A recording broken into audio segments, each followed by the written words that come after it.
Immortal and Martial Dual Cultivation, episode 309. Untuk melihat video selengkapnya, sahabat bisa kunjungi playlist yang telah Sabta Novel sediakan. Yuk mari, kita berimajinasi bersama dan masuk ke alur ceritanya.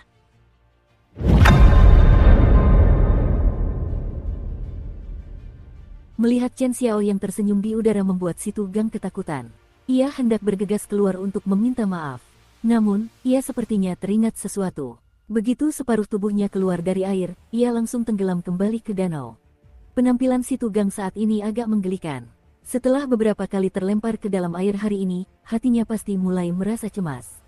Saudara Chen, si Tugang meminta maaf atas kata-kata kasar saya tadi. Saya memang pantas mendapatkannya. Namun, izinkan saya menjelaskan. Saya sedang berduel dengan Xiao Chen. Bolehkah saya bertanya mengapa Anda tiba-tiba ikut campur? Kata si Tugang sambil memberi hormat dengan menangkupkan kepalan tangan setelah menahan amarah di matanya. Pemandangan seperti itu memunculkan tatapan penuh semangat di mata Yu Ziqiang dan para pemimpin faksi lainnya, sebuah kerinduan mendalam bergejolak di hati mereka. Dia adalah pewaris sejati, tidak peduli apakah akal sehat ada di pihaknya atau tidak, jika dia menendangmu, ya sudah. Jika kau berani berteriak dan mengatakan itu tidak adil, dia akan terus menendangmu. Bahkan jika dia melukaimu dengan parah, kau tidak bisa berkata apa-apa. Meskipun para pewaris sejati tidak sekuat para tetua bijak bela diri, mereka masih muda. Usia mereka semua tidak lebih dari 40 tahun. Bakat mereka termasuk yang terbaik. Di masa depan, mereka akan menjadi landasan sekte langit tertinggi. Status mereka bahkan lebih tinggi daripada para tetua. Para pewaris sejati memiliki kekuasaan yang sama dengan para tetua penghukum ketika berurusan dengan murid-murid sekte dalam. Mereka bahkan memiliki hak untuk memutuskan hidup dan mati murid-murid sekte luar. Sumber daya yang mereka nikmati juga lebih baik daripada yang diberikan kepada para tetua tersebut. Inilah tujuan Yu Ziqiang dan yang lainnya, alasan mereka berjuang begitu keras. Si Tugang baru 2 bulan berada di sekte langit tertinggi. Namun, dia sudah mengetahui teror para pewaris sejati. Ketika dia mengetahui bahwa orang yang menendangnya adalah Chen Xiao, amarahnya langsung mereda. Chen Xiao bertanya dengan dingin, apakah semua orang di alam pertempuran sama tidak tahu malunya sepertimu? Xiao Chen baru saja menyelesaikan pertempuran besar dengan Gui Wu, namun kau memanfaatkan situasi ini dan masih menyebut ini duel. Si Tugang memucat saat perlahan terbang keluar dari air. Dia melirik Xiao Chen dan berkata, baiklah. Kalau begitu, aku akan menunggumu selama 2 bulan. Xiao Chen, kita akan bertemu lagi di sini untuk menyelesaikan pertempuran kita. Apakah kau berani atau tidak? Xiao Chen menjawab dengan acuh tak acuh, mengapa aku tidak berani? Jika kau ingin bertarung, maka terserah kau. Aku akan menunggumu di sini 2 bulan lagi. Awalnya, si Tugang berencana mengakhiri pertarungan ini dengan cepat untuk menyebarkan ketenarannya secara luas. Dengan akhir yang tak terduga seperti itu, dia merasa sangat frustrasi. Setelah mendengus dingin, dia perlahan pergi. Dari kejauhan, ekspresi Yu Ziqiang berubah muram. Dia berkata, ayo pergi. Kita harus memikirkan cara untuk menghadapi bocah ini selagi dia belum dewasa. Namun, dia memiliki hubungan yang tak terduga dengan Chen Xiao. Kita harus membahas ini dengan hati-hati saat kita kembali. Para pemimpin faksi lainnya merasakan ancaman nyata di dalam hati mereka. Ekspresi mereka semua berubah muram, jauh berbeda dari ekspresi santai yang mereka tunjukkan saat pertama kali muncul. Adik Xiao Chen, apa kau tidak akan mengundangku setelah aku membantumu? Chen Xiao berbalik dan tersenyum pada Xiao Chen setelah melihat semua orang telah pergi. Xiao Chen merenungkan hal ini, tidak tahu harus berbuat apa. Dia sama sekali tidak memiliki hubungan dengan Chen Xiao. Dia tidak tahu mengapa Chen Xiao membantunya. Bahkan jika Chen Xiao tidak datang, Xiao Chen yakin bahwa dia memiliki peluang 60% untuk mengalahkan si Tugang, meskipun itu berarti terungkapnya diagram api yin yang taiji dan kembalinya naga biru. Chen Xiao bisa menebak apa yang dipikirkan Xiao Chen. Dia tersenyum tipis dan berkata, tidak perlu terlalu memikirkannya.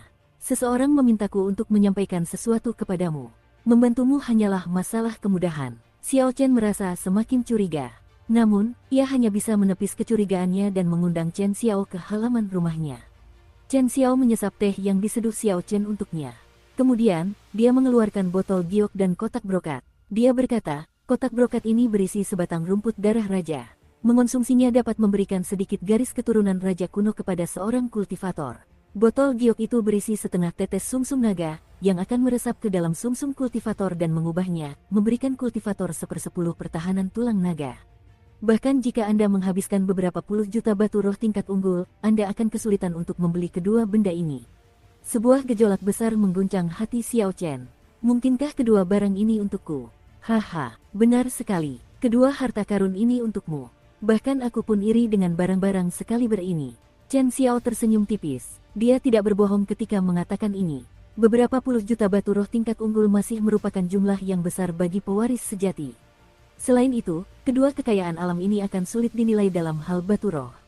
Bahkan jika seseorang memiliki batu roh, mereka mungkin tidak dapat membelinya. Mereka yang menemukan hal-hal seperti itu akan mengonsumsinya sendiri. Keberuntungan ini datang terlalu tiba-tiba. Xiao Chen sulit mempercayainya. Dia bertanya, "Kakak Chen, siapa yang mengirim kedua barang ini?" Sambil menggelengkan kepala, Chen Xiao menjawab, "Aku tidak yakin.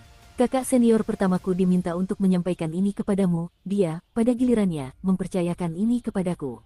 Aku juga tidak tahu siapa yang memberikannya kepadamu. Namun, kakak senior pertama mengatakan bahwa orang ini memiliki latar belakang yang cukup mumpuni." Kakak senior pertama Chen Xiao yang disebutkan adalah pewaris sejati teratas dari Sekte Langit Tertinggi, Sui Lingling. Dia juga salah satu dari 7 raksasa generasi muda domain Tianwu. Dia hanya berada di urutan kedua setelah 3 murid Tanah Suci, dan tidak diragukan lagi seorang pahlawan di antara para wanita. Selain pemimpin sektenya yang misterius, alasan penting lainnya mengapa Sekte Langit Tertinggi menikmati prestise yang lebih besar di 18 provinsi selatan daripada 2 sekte peringkat 9 lainnya adalah kekuatan dan ketenaran gadis ini. Bahkan setelah Chen Xiao pergi, Xiao Chen tidak dapat mengingat siapa yang begitu murah hati memberinya barang-barang berharga tersebut.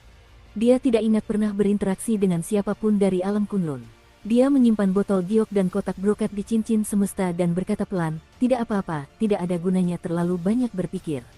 Kebetulan, kedua harta karun alami ini sangat berguna bagiku saat ini." Awalnya, aku sedikit khawatir karena tidak mampu mencapai puncak lapisan ke-6 seni penempaan tubuh langit. Sekarang aku merasa lebih yakin. Setelah membayar sewa halaman ini, Xiao Chen hanya memiliki sedikit lebih dari 1 juta batu roh tingkat tinggi yang tersisa. Dia telah melakukan beberapa perhitungan. Jika dia menghabiskan 1 juta batu roh tingkat tinggi ini untuk membeli pil obat untuk membantu penguatan tubuhnya, dia hanya bisa mencapai fase menengah dari lapisan ke-6 seni penguatan tubuh langit dalam jangka pendek. Jika semuanya berjalan lancar, hasil terbaiknya adalah mencapai fase akhir lapisan ke-6. Mencapai puncaknya akan menjadi mimpi. Setelah Ki Vital Xiao Chen mampu menghasilkan kekuatan 500 ton, dia akan mengalami kesulitan besar untuk meningkatkannya sebesar 10%. Dengan rumput darah raja dan setengah tetes sumsum naga ini, semua masalah ini akan terselesaikan. Adapun identitas dermawannya, Xiao Chen akan memikirkannya nanti. Xiao Chen memasuki ruang kultivasi dan menggunakan urat roh yang dikhususkan untuknya. Setelah dengan cepat mengisi kembali intisarinya yang habis, dia segera bergegas ke toko herbal di kota bagian dalam, tempat dia membeli pil pengumpul intisari kala itu. Toko itu kosong dan sunyi, tidak ada pelanggan. Staf dan pemiliknya tampak bosan dan lesu. Ketika pemilik toko melihat Xiao Chen masuk, matanya berbinar. Dia ingat bahwa ini adalah pelanggan setia yang pernah menghabiskan 200.000 pil roh tingkat tinggi untuk membeli 2 pil pengumpul intisari. Pemiliknya langsung bersemangat, senyum menghiasi wajahnya. "Sudah lama kita tidak bertemu. Kultivasi adikku telah berkembang pesat. Selamat." Mata pemiliknya sangat tajam. Dengan sekali pandang, dia bisa tahu bahwa Xiao Chen telah menggunakan pil pengumpul intisari. Dibandingkan dengan kunjungan terakhirnya, Xiao Chen sekarang jauh lebih kuat. Xiao Chen tersenyum tipis dan berkata dengan tenang, "Peningkatannya sebenarnya tidak terlalu besar. Tolong keluarkan semua pil obat dan harta karun alami yang Anda sebutkan terakhir kali." Pemilik toko itu tercengang. Barang-barang yang dimaksud Xiao Chen harganya sekitar 7 atau 800.000 batu roh tingkat tinggi. Kebanyakan murid sekte dalam biasa tidak akan mampu mengeluarkan jumlah sebanyak itu. Dari mana Xiao Chen mendapatkan begitu banyak batu roh?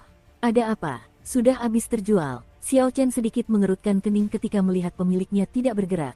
Sebagai tanggapan, pemiliknya datang menghampiri, kegembiraan terpancar di wajahnya. Dia berkata dengan lantang, "Bagaimana mungkin? Cepat, keluarkan semua pil obat dan harta karun alami untuk penguatan tubuh bagi pahlawan muda ini." Tak lama kemudian, banyak pil obat dan ramuan alami untuk penguatan tubuh memenuhi meja di hadapan Xiao Chen. Dia melihat-lihatnya dengan santai dan berkata, "Kalian bisa membuang semua pil obat yang tidak memiliki pengaruh apapun terhadap energi vital yang mampu menahan kekuatan 500 ton. Pemiliknya bahkan lebih terkejut. Xiao Chen ini tampak cukup muda, mungkin baru berusia 21 atau 22 tahun. Meskipun tidak mengherankan jika dia adalah raja bela diri tingkat rendah di domain Tianwu, kemampuannya untuk mengerahkan 500 ton kekuatan dengan ki vitalnya secara bersamaan adalah hal yang menakutkan. Setelah beberapa pil obat dan harta karun alami berkualitas rendah disingkirkan, Xiao Chen meneliti sisanya dengan cermat dan memilih sebotol pil pembeku roh terlebih dahulu. Proses penempaan tubuh fisik berarti memperlakukan tubuh seperti sepotong besi. Setelah ditempa dalam api yang sangat panas dan ditempa dengan palu ribuan kali, tubuh tersebut dapat dimurnikan menjadi baja. Proses ini sangat menyakitkan. Semakin jauh seseorang menempuh jalan ini, semakin mengerikan rasa sakit yang hebat itu. Akibatnya, hanya sedikit kultivator yang bersedia meluangkan waktu untuk menempa tubuh mereka. Pil obat yang unik di alam Kunlun, pil pembeku roh, dapat mengurangi rasa sakit yang dialami selama proses penempaan. Jika digunakan pada saat yang tepat, pil ini sangat efektif. Pil obat ini sangat mahal. Tidak lebih dari 3 pil pembeku roh dalam botol ini, tetapi harganya mencapai 150.000 batu roh tingkat unggul, setara dengan pil pengumpul intisari tingkat 8. Selain itu, ramuan itu hanya berfungsi untuk mengurangi rasa sakit. Efeknya jauh berbeda dari apa yang dilakukan pil pengumpul intisari bagi para kultivator. Biaya untuk menempa tubuh sangatlah mencengangkan. Setelah pil pembeku roh, Xiao Chen memilih sebotol salep jeli naga, yang terbuat dari darah naga bumi dan buah naga api dan dimurnikan menggunakan metode khusus. Saat direndam dalam air dingin, salep jeli naga akan berubah menjadi cairan obat.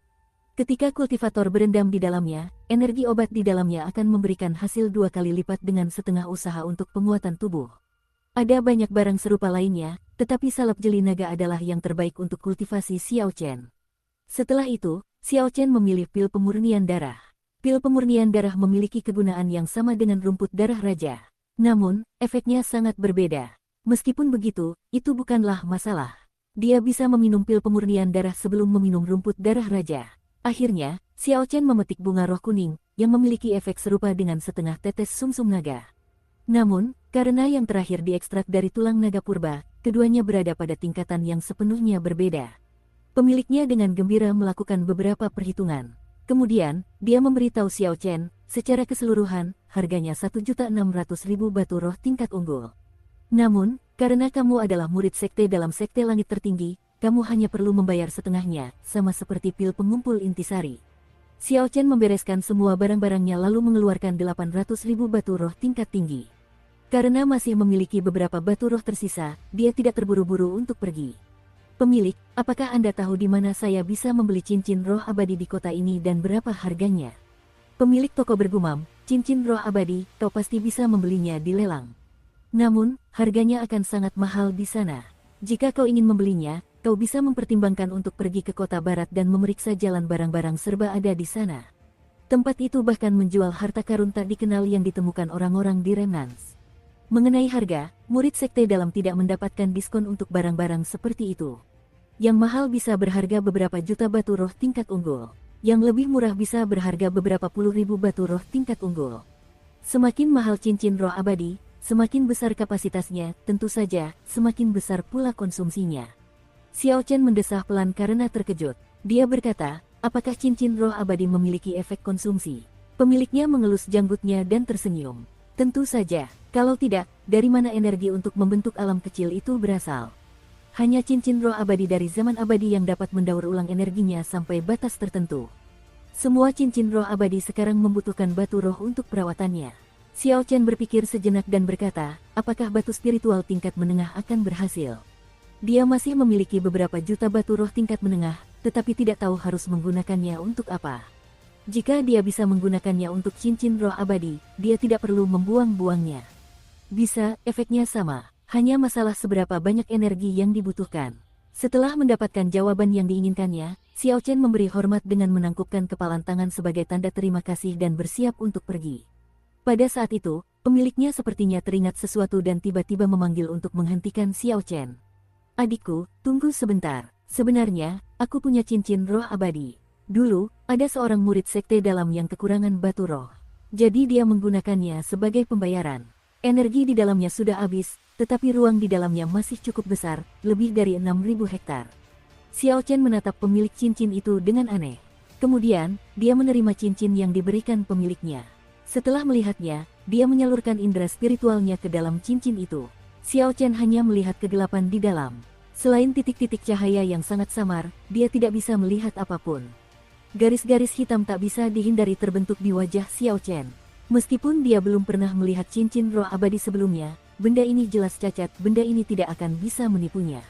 Tunggu sebentar, jangan terburu-buru untuk mengembalikannya. Suara Ao Jiao tiba-tiba menggema di benak Xiao Chen. Dia melihat sesosok muncul di ruang yang gelap gulita. Ao Jiao telah muncul.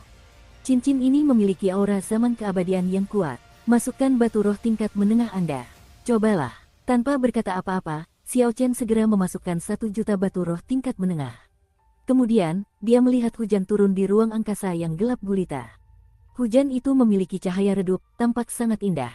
Namun, setelah hujan berhenti, ruang gelap gulita itu tidak berubah. Xiao Chen masih tidak bisa melihat apapun, hanya kegelapan. Melanjutkan, setelah mendengar instruksi Ao Jiao, Xiao Chen menambahkan 2 juta batu roh tingkat menengah lagi. Namun, tetap tidak ada perubahan. Melanjutkan, Xiao Chen menambahkan 3 juta batu roh tingkat menengah kali ini. Hujan cahaya kembali turun, tetapi tetap saja tidak terjadi apa-apa. Melanjutkan, Xiao Chen kini merasa sedikit bimbang. Meskipun batu roh tingkat menengah tidak terlalu berguna di alam Kunlun, batu-batu itu bukanlah sesuatu yang bisa begitu saja dibuang. Batu-batu itu bisa digunakan untuk memurnikan mutiara pengumpul roh. Jika dia rela menanggung sedikit kerugian, dia bisa menukarkannya dengan batu roh tingkat unggul. Namun, Ao Jiao bersikeras agar mereka terus melanjutkan. Tak lama kemudian ia hampir kehabisan batu roh tingkat menengah. Meskipun begitu, ia tidak mendapatkan apapun. Ia merasa sangat diperlakukan tidak adil. Ao Jiao berkata dengan cepat, cepatlah. Lemparkan saja 2 juta batu roh tingkat menengah lagi. Jika kalian lebih lambat, batu roh sebelumnya akan sia-sia. Merasa tak berdaya, Xiao Chen hanya bisa melemparkan sisa batu roh tingkat menengah miliknya, dan menggabungkannya semuanya. Tetes, tetes. Hujan spiritual kembali turun. Awalnya, tidak ada perubahan. Kemudian, ketika dia hampir putus asa, ruang yang gelap gulita mulai terang. Akhirnya, kegelapan pun lenyap. Titik cahaya asli itu berubah menjadi matahari kecil, yang menggantung tinggi di langit. Sebuah alam terbentuk di dalam dunia. Terdapat gunung-gunung, sungai-sungai, dan dataran luas. Terdapat berbagai macam tumbuhan, semuanya penuh kehidupan. Ruang di dalamnya sangat luas, setidaknya 60.000 hektar. Ao Jiao terkekeh dan berkata, dasar bodoh, sepertinya kau menemukan harta karun. Ini adalah cincin roh abadi asli dari zaman abadi. Aku pernah melihatnya di masa lalu, ketika aku berpetualang dengan sangmu. Kami harus melemparkan sejumlah besar batu roh dalam waktu singkat sebelum kami bisa membukanya. Xiao Chen bersukacita dalam hatinya, tetapi ekspresinya tidak berubah. Dia belum mengatakan apapun. Kemudian, ekspresinya berubah masam dan dia melemparkan cincin itu kembali kepada pemiliknya, lalu berbalik setelah melakukannya. Adikku, tunggu sebentar, tunggu sebentar. Cincin roh abadi ini sebenarnya hanya kehabisan energi.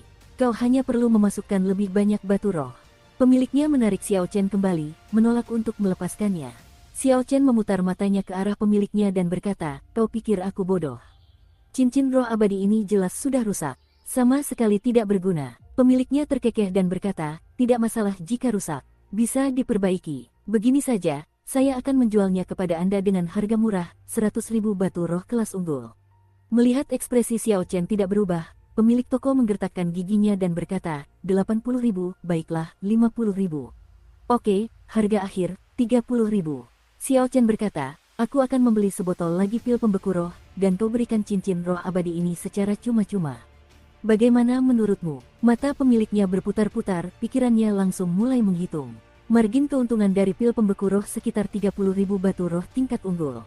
Cincin yang rusak ini tidak bernilai apapun. Akan menjadi keberuntungan baginya jika dia bisa membuangnya begitu saja. Pemiliknya dengan cepat mengambil keputusan. Dia tersenyum dan berkata, oke, bawakan dia sebotol lagi pil pembeku roh.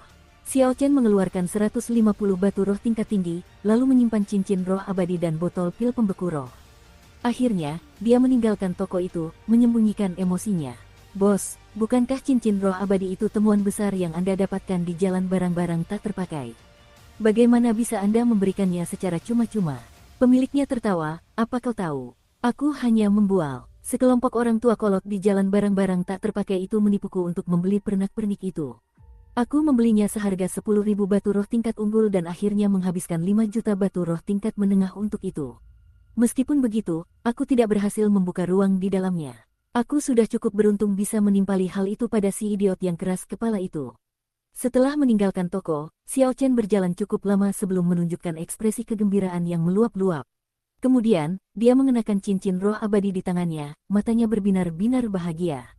Ketika tiba di halaman rumahnya, ia tak dapat lagi menahan kegembiraannya. Tanpa diduga, pemilik toko itu benar-benar memberinya cincin roh abadi dengan luas lebih dari 60.000 hektar. Setelah berpikir sejenak, Xiao Chen mengeluarkan gumpalan tanah besar dengan bunga dunia bawah dan membuatnya muncul di udara. Hampir 3 bulan telah berlalu sejak menerima dukungan energi spiritual. Jelas terlihat bahwa kondisinya jauh lebih buruk dibandingkan sebelumnya. Namun, nyala api putih di tengahnya hanya sedikit lebih redup, masih tampak penuh kehidupan, tampaknya tidak akan segera mati. Xiao Chen mengarahkan cincin roh abadi ke kubus tanah itu, dan kekuatan hisap yang luar biasa menariknya masuk. Kemudian, dia memasukkan indera spiritualnya ke dalam cincin roh abadi. Gumpalan tanah itu melayang di udara di alam tersebut. Dia menemukan bahwa dia dapat dengan mudah mengendalikan gumpalan itu di dunia di dalam cincin dengan indera spiritualnya. Namun, ketika Xiao Chen melihat hamparan luas di dalam lingkaran itu, dia merasa cemas. Dia tidak tahu di mana dia harus meletakkan tanaman itu. Ao Jiao melayang mendekat dan berkata, "Ikutlah denganku dan letakkan bunga dunia bawah di pangkal urat roh. Bunga itu akan tumbuh lebih cepat di sana." Xiao Chen mengendalikan bunga dunia bawah dan mengikuti Ao Jiao. Pada saat yang sama, dia bertanya dengan penasaran, "Ada urat roh di cincin ini? Kenapa aku tidak merasakannya?" Ao Jiao tersenyum lembut dan menjawab, "Ada. Namun, itu hanya urat roh tingkat 1. Selain itu, tingkatannya paling rendah. Luasnya tidak mencakup area yang besar. Di masa depan, ketika kamu sudah kuat, kamu dapat membawa beberapa urat roh tingkat tinggi. Pada saat itu, kamu akan dapat membuka kebun herbal spiritual pribadimu sendiri." Mengikuti arahan Ao Jiao, indera spiritual Xiao Chen membawa bunga dunia bawah ke sebuah taman herbal kecil yang indah. Ao Jiao melakukan sesuatu, dan sebuah lubang besar segera muncul di tanah. Sebuah bola cahaya berkedip di dalam lubang itu. Energi spiritual berubah menjadi kabut putih dan naik ke atas. Memang benar, seperti yang dikatakan Ao Jiao, ada urat spiritual di sini. Sambil mendorong gumpalan tanah yang menahan bunga dunia bawah, Xiao Chen perlahan mengisi lubang tersebut. Dengan nutrisi energi spiritual, bunga dunia bawah yang layu seketika menjadi lebih cerah. Melihat ini, Xiao Chen bersukacita. Api dunia bawah di dalam bunga dunia bawah adalah api berkualitas tinggi di antara api-api berelemen yin. Setelah api sejati bulan menelannya, itu akan meningkatkan kekuatan api sejati bulan secara signifikan, dan akibatnya, kekuatan diagram api yin yang Taiji juga akan meningkat. Sejak awal, Xiao Chen memiliki kelebihan yang dan kekurangan yin. Untuk menjaga keseimbangan, Xiao Chen bahkan tidak mampu mengeluarkan setengah dari api sejati petir ungu di mata kanannya. Hal ini sangat membatasi kekuatan diagram api yin yang Taiji. Diagram api yin yang Taiji adalah salah satu kartu truf terbesar Xiao Chen. Dari beberapa sudut pandang, jurus ini bahkan lebih kuat daripada tebasan penakluk naga tingkat surga. Meskipun teknik bela diri tingkat surga mahal dan berharga di alam Kunlun ini, teknik tersebut tidak terlalu langka. Semua pewaris sejati sekte tingkat 9 akan memiliki teknik bela diri tingkat surga. Namun, diagram api yin yang Taiji berbeda. Tidak seorang pun dalam sejarah panjang dunia ini pernah berhasil mencapai keseimbangan antara yin dan yang. Xiao Chen mencapainya dengan menggunakan diagram Taiji dari dunianya sebelumnya, sesuatu yang bahkan seorang petapa bela diri atau kaisar bela diri pun tidak mampu lakukan. Ao Jiao tersenyum dan meregangkan badannya dengan malas, lalu berkata, "Di masa depan, aku akan tinggal di sini dan membantumu merawat bunga dunia bawah. Aku bisa membantunya tumbuh lebih cepat beberapa bulan." Xiao Chen tersenyum lembut, "Kamu juga tahu cara melakukannya." Sambil tetap tersenyum, Ao Jiao menjawab, "Itu wajar. Di masa lalu, akulah yang mengelola cincin roh abadi Kaisar Petir. Setiap kaisar bela diri akan memiliki cincin roh abadi mereka sendiri. Mereka akan mencuri urat roh dan ramuan roh untuk menanam kebun herbal mereka sendiri. Cincin roh abadi dari zaman abadi tidak mudah didapatkan. Bahkan mungkin ada beberapa petapa bela diri tingkat puncak yang akan iri padamu. Ini adalah keuntungan yang menempatkanmu di depan banyak orang." Xiao Chen tersenyum dan tidak mengatakan apapun. Kata-kata Ao Jiao hanya bisa menjadi pengetahuan baginya. Kekuatannya saat ini tidak cukup untuk mencuri urat roh, bahkan urat roh tingkat 1 pun tidak. Para bijak bela diri itu akan membunuhnya hanya dengan satu tamparan. Dengan bantuan Ao Jiao dalam mengelola cincin roh abadi, dia tidak perlu lagi khawatir tentang bunga dunia bawah. Dia menarik indera spiritualnya dari cincin roh abadi. Kemudian, dia bersiap untuk mengolah seni penempaan tubuh langit. Dia menemukan sebuah bak mandi besar dan mengisinya dengan air. Kemudian, dia perlahan-lahan meneteskan beberapa salep jeli naga ke dalam air. Air itu langsung mendidih, dan energi obat dari salep jeli naga menyebar ke seluruh air. Air dengan cepat mulai mengeluarkan uap, dan aroma obat yang harum memenuhi ruangan.